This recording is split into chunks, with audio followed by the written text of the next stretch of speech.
So hello everyone, this is Ashish Vajpayee. और बच्चों, हम लोग कर रहे थे क्वेश्चन नंबर 27 जब हमारी लाइव क्लास चल रही थी, लेकिन उसी में स्ट्रीमिंग ब्रेक हो गई। तो आई होप कि आपने यहाँ तक सारी चीज़ें कर ली होंगी। ठीक है, हमें देखिए बच्चों, यहाँ पर निकालना था पी ए, और ये है हमारा वाई, हम लोगों ने इसको मान लिया है।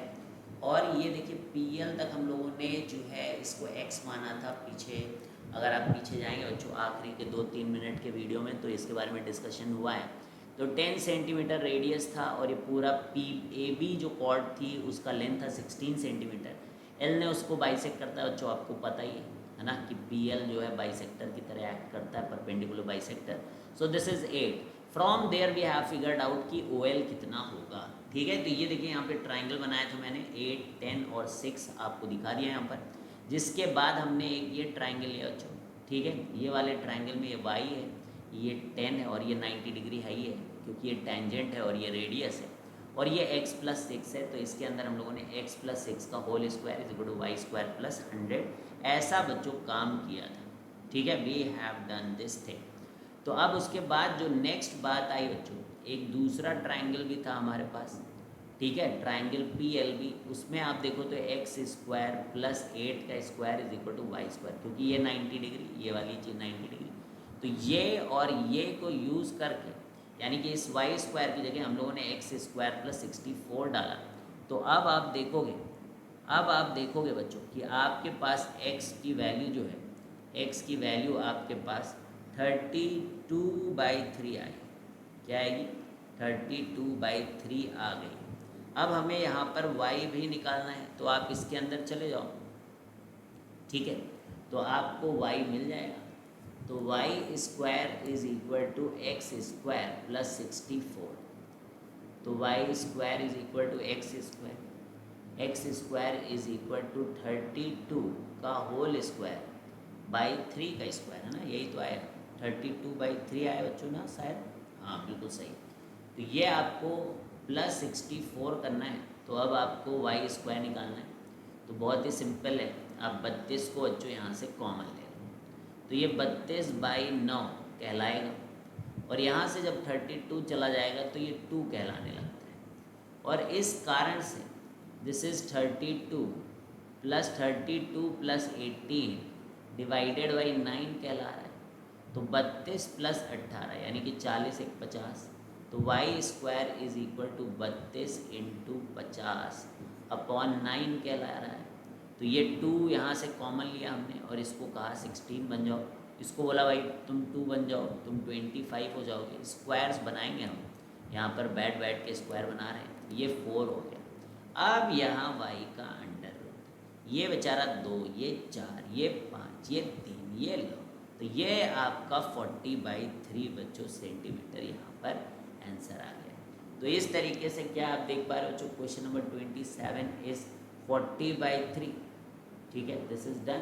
तो y की वैल्यू कितनी आ गई? 40/3। तो चलिए आगे बढ़ते हैं हम लोग क्वेश्चन में। ये कौन सा क्वेश्चन था? 27वां क्वेश्चन। तो हम लोग कर रहे थे बच्चों क्वेश्चन नंबर 28। ठीक है, तो क्वेश्चन नंबर 28 देखते हैं कि आखिर क्वेश्चन नंबर 28 के अंदर क्या है। क्लियर है? तो फटाफट पढ़ते हैं क्वेश्चन नंबर 28। तो क्वेश्चन नंबर 28 बोल रहा है कि फिगर 8.64 है, आपकी बुक में भी होगा बच्चों। ठीक है, तो क्वेश्चन नंबर 28 फिगर है आपके पास। ठीक है, अब यहाँ पर बना लीजिए बच्चों।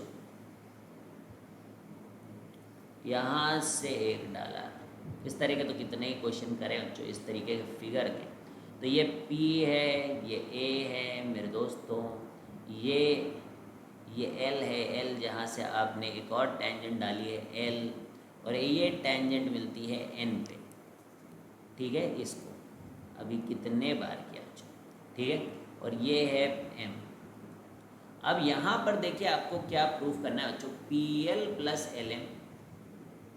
कितना आसान है सीरियसली। कौन लोग हैं जो इस तरीके के क्वेश्चन बनाते हैं बच्चों?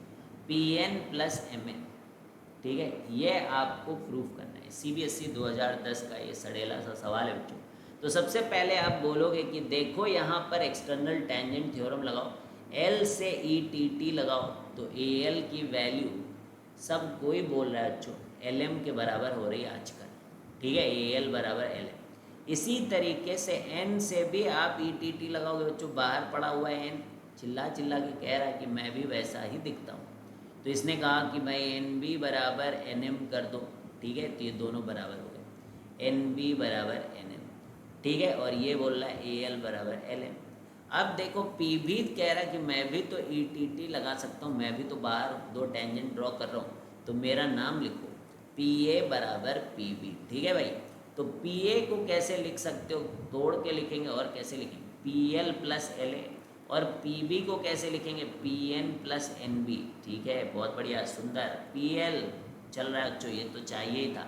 और देखो जरा बच्चों यहाँ पे LA की वैल्यू LM के बराबर है, यानी कि PL प्लस LN, और यहाँ पर आप देख सकते हो कि आपके पास है PN, तो PN रहेगा PN, और जो NB है NB बता रहे NM के बराबर होता है, ठीक है, NB is equal to NM, can you see that. तो ये हो गया MN, तो ये हैंडसम प्रूवम बच्चों, तो दिस इज प्रूव्ड। तो ये डन है डन। तो इस तरीके से आपका क्वेश्चन नंबर 28 भी हुआ, काफ़ी आई थिंक आसान था बच्चों। And let's move to question number 29। Question number 29 करने जा रहे हैं हम लोग, ठीक है। तो चलिए आगे बढ़ते हैं, फटाफट क्वेश्चन नंबर 29 तक पहुंच जाते हैं आज, ठीक है।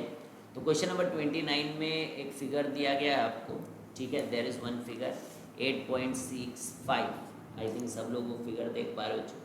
उस फिगर में आपको BDC एक टेंजेंट दिया गया है, ध्यान से देखिएगा, BDC एक टेंजेंट दिया गया है उस फिगर के अंदर, ठीक है। ऐसे एक परपेंडिकुलर डाली गई बच्चों, और फिर यहाँ से भी एक आपने इंस्क्राइब्ड बनाया इसको सर्कल को, क्लियर है, ठीक है। क्या सब लोग समझ पा रहे हो बच्चों इसको। तो ये B है, ये A है, यहाँ परपेंडिकुलर है, इस बात को मत भूलना, ये C है। अब क्या कह रहे हैं, कुछ कुछ चीज़ें दी हैं, उनको पढ़ना पड़ेगा आपको। BDC एक टेंजेंट है, अपने को भी दिख रहा है, ठीक है भाई, बना भी है। BDC is a tangent to the given circle at a point D such that BD, इतनी लेंथ बच्चों, इतनी यहाँ से लेकर यहाँ तक जो लेंथ है वो 30 सेंटीमीटर है, ठीक है। And CD is equal to 7 centimetre, है ना। लग तो नहीं रहा है ये छोटा ये बड़ा, पर उस पर आपको कोई चिंता नहीं करने की जरूरत है। द अदर टेंजेंट बच्चों B and CF are drawn respectively from B and C to the circle and meet A when produce to this. तो पहला तो कैलकुलेट करो AF, पहला तो आप कैलकुलेट करो AF पता करना है बच्चों। And the second thing that you need to figure out is the radius of the circle, ठीक है। दूसरी चीज़ आपको रेडियस निकालनी है बच्चों, रेडियस, ठीक है, निकाल लोगे बच्चों, रेडियस निकालनी है दूसरी चीज़। तो ऐसे कारनामे आपने पहले भी किए हैं, यहाँ से एक परपेंडिकुलर डालो, यहाँ से एक परपेंडिकुलर डालो, ये भी 90 हो जाएगा, ये सब रेडियस रेडियस रेडियस फैलाव हो गया बच्चों रेडियस का, ठीक है। क्या पता है बच्चों, यहाँ से फैलाव हो चुका है रेडियस का। क्या आपको पाइथागोरस थ्योरम की बू नहीं आ रही बच्चों, यहाँ पे 30 हो जाएगा, ठीक है। इस पॉइंट को अगर मैं E मान लेता हूँ, तो ये BE और BD क्या ETT नहीं खेल रहे हैं बच्चों, ये क्या ETT नहीं खेल रहे हैं, एक्सटर्नल टेंजेंट थ्योरम। ये कह रहा है कि लो भाई मैंने दो टेंजेंट डाले हैं B से, और दोनों का लेंथ जो होता है वो इक्वल होता है, तो क्या मैं 30 हूँ तो मैं यहाँ पे 30 नहीं कर सकता, बिल्कुल करेंगे आप, दिस इज 30। और इसी तरीके से C ने कहा मैं भी तो ETT खेलता हूँ, ETT, तो ये 7 है, तो इसने कहा ये भी 7 होगा। तो अब आपके पास एक ही वेरिएबल है बच्चों, एक ही वेरिएबल है। अब चाहे AF निकालो चाहे रेडियस निकालो, बात तो लोगों ने बताया कि सेम ही है, ठीक है। बात क्या है बच्चों, सेम है, सेम। तो AF और रेडियस सेम ही है, क्या ऐसा मुझको लगता है, वो क्या सच्चाई है बच्चों। तो 29 में आप इस बात को भली बात ही समझ सकते हैं कि दोनों बराबर हैं। अब आप लगाओगे पाइथागोरस थ्योरम, कौन से ट्राइंगल में, ट्राइंगल BAC के अंदर, ट्राइंगल BAC के अंदर आप लगाओगे पाइथागोरस थ्योरम। तो पाइथागोरस थ्योरम जब आप लगाते हो तो आपको पता चलता है कि R प्लस 30 का whole square plus R plus 7 का whole square is equal to 37 का होल स्क्वायर। ऐसा काम करना है बच्चों, ऐसा काम, ठीक है। तो फटाफट इसको आपको सॉल्व करना होगा बच्चों, ठीक है। खोलो इसको, तो are square plus 900 plus 60R, ठीक है, are square plus 49 plus 14R और 37 का स्क्वायर निकालोगे बच्चों तो 1369 आता है। 37 का स्क्वायर क्या है? 1639, ठीक है, इतना। अब ये सब सॉल्व वॉल्व करके इक्वेशन बनाओ बच्चों। तो देखो दो तो आर आ रहे हैं, 2R स्क्वायर, और 60 प्लस 14 लोग बोल रहे हैं बच्चों कि 74R होता है। और क्या आपको आता है बच्चों कि 900 को 49 से आप ऐड कर पाते हो? बिल्कुल, ठीक है। ये क्या है? ये 147 नहीं है, अभी तो कंफ्यूज हो गए थे। 949 और 1639 में बच्चों 9 अगर 49 को सब्ट्रैक्ट करोगे तो कितना आएगा? बता दो बच्चों, ठीक है, कितना आएगा? ये 1639 नहीं होता है, किसने बताया? 37 का स्क्वायर जो है निकालो, ठीक है। 7 7 49 4 4 3 12 169, ये सही है। 7 7 49 7 3, अरे 25 क्या लिखते हो, ठीक है। अब इस 3 को मल्टीप्लाई करो इसके साथ, 3 7 21 बच्चों, 2 3 3 9 2 11। ऐसा लग रहा है कि 16, अरे क्या मन नहीं कर रहा है क्या? 7 7 49 4 लिखना है भाई, 25 3 7 21 2 लिखना है, 11 होता है भाई, 9 2 11 ना, बोलते ना 9 2 11 हो जाओ। तो ये 9 है, ये 6 है, ये 1369 है, तो एक्चुअली ये 1369 है। अब 1369 में अभी जो ऐड किया हम लोगों ने, 1369 में कितना ऐड किया बच्चों? 949, अरे 9 बनाओ, ठीक है। तो 9 में से 9 जीरो हो जाता, 6 में से 4 जीरो, 420, 420 हो गया। 2 से डिवाइड करो, R square plus 37R minus 210 is equal to 0। अब 210 के ऐसे फैक्टर आपको बनाने हैं बच्चों जिनसे कि 37 आए। तो ये तो तभी हो सकता है जब 5 5 आए बच्चों। तो 42 में से 5 घटाओ तो आई थिंक 37 आता है। तो क्यों नहीं आप इसको यूज़ करते हो? तो 42R minus 5R minus 210 is equal to 0। तो R को जब कॉमन लेते हो तो R प्लस 42 आता है, माइनस 5 बच्चों R प्लस 42 आता है, इज इक्वल टू 0। क्या आप देख पा रहे हो कि R की वैल्यू यहाँ पे 5 सेंटीमीटर है? R की वैल्यू कितनी है बच्चों? 5 सेंटीमीटर। तो AF भी 5 और AF खुद भी रेडियस है और ये भी 5, तो दोनों ही पार्ट का आंसर 5 आ जाता है। दोनों ही पार्ट का आंसर बच्चों 5 आ जाता है। तो क्या आपने क्वेश्चन नंबर 29 कर लिया है? Yes. Let's move to question number 30 बच्चों। कौन सा क्वेश्चन करना है अब हमें? क्वेश्चन नंबर 30 करना है, शायद आसान बच्चों, ठीक है। क्वेश्चन नंबर 30 का फिगर पहले देखो आप, ठीक है। तो क्वेश्चन नंबर 30 बोलता है कि इफ़ D1 D2, पहले फिगर बनाना पड़ेगा अपने को खुद से बच्चों, NCERT एग्जाम्पलर का क्वेश्चन है, ठीक है। तो if D1 D2, if D1 D2 given that कि D2 is greater than D1, be the diameters of two concentric circles, ठीक है। तो अगर हमारे पास D1 और D2 हैं और ये दोनों डायमीटर हैं कंसेंट्रिक सर्कल्स के, ठीक है, and C with the length of the chord of a circle which is tangent to the other circle, then prove that D2 square is equal to C square is equal to D1 square। तो अगर बच्चों figure बन गया तो काम हो जाएगा, और अगर फिगर नहीं बना तो दिक्कत हो जाएगी। प्रूफ क्या करना है ज़रा? D2 square is equal to C square plus D1 square, ठीक है।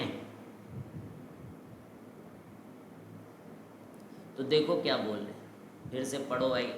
D1 D2 दो डायमीटर हैं कंसेंट्रिक सर्कल्स के, ठीक है भाई। तो एक बड़ा सर्कल होगा और एक छोटा सर्कल होगा, आज तक ऐसे ही होता है, ठीक है। तो एक डायमीटर है बड़े वाले सर्कल का। तो देखो भाई रेडियस पे फोकस किया करो, D1/2 एक का रेडियस हो जाएगा, ठीक है। छोटे वाले का D1/2 रेडियस और बड़े वाले का D2/2। अब जो बात बोल रहे हैं वो इम्पोर्टेंट है यहाँ पर, ठीक है। बात ये है कि बोल रहे हैं ये कि D1 D2 greater than be the diameter यहाँ तक, and C with the length of a chord of a circle which is tangent to other circle, मतलब एक का कॉर्ड दूसरे का टेंजेंट है। ऐसे काम तो आपने बहुत सारे किए हैं। तो ये ए बी और यहाँ पर बच्चों सी, ठीक है, ये ए सी बी हो जाएगा। क्या हो जाएगा? ए सी बी हो जाएगा। और इसको आप ओ से ऐसे जोड़ो। अब आपको शायद बच्चों लगे कि कुछ तो काम होगा, क्योंकि ये जो है ओ है, ये डायमीटर का आधा है रेडियस, और बड़े वाले का आधा यानी कि D2/2 बच्चों, ये आसान लगा होगा। अब मैं यहाँ पर एक बड़ा ट्रायंगल बना लूँ जिससे कि आपको चीज़ें आराम से दिखें। ये देखो, ये बड़े वाले सर्कल का रेडियस है यानी कि डायमीटर का हाफ है। OC क्या नहीं जानते बच्चों कि ये D1/2 होगा, ठीक है भाई। और साथ में पूरे कॉर्ड की लेंथ थी C, and C be the length of the chord of a circle which is tangent to the other circle. तो ये आधा हो जाएगा बच्चों C/2, ये आधा हो जाएगा C, क्योंकि OC जो है वो परपेंडिकुलर इस पर ड्रॉप हुआ है। तो ये एक छोटा सा चीज़ है, तो यहाँ पर आप लिखोगे C/2। अब आप बच्चों यहाँ पे पाइथागोरस थ्योरम लगाओगे, ठीक है, क्योंकि ये 90 डिग्री, क्योंकि ये टेंजेंट कहलाता है, क्योंकि ये रेडियस कहलाता है, तो दोनों में 90 डिग्री होगा। तो यहाँ लगा दो बस। तो D1/2 का होल स्क्वायर प्लस C/2 का whole square is equal to D2/2 का होल स्क्वायर। तो यहाँ से आ गया बच्चों D1 square plus C square is equal to D2 का होल स्क्वायर, यानी कि हैंस प्रूव्ड हो गया बच्चों, दिस इज प्रूव्ड। ठीक है, तो 30 क्वेश्चन हो चुके हैं बच्चों, 22 क्वेश्चन और अभी बचे हैं, ठीक है। 3 दिन क्लास में हो जाना चाहिए, ठीक है। तो चलिए मिलते हैं हम लोग फिर नेक्स्ट क्लास में, और फिर क्वेश्चन नंबर 31 से हम लोग शुरू करेंगे, ठीक है बच्चों। चलिए bye bye, see you guys.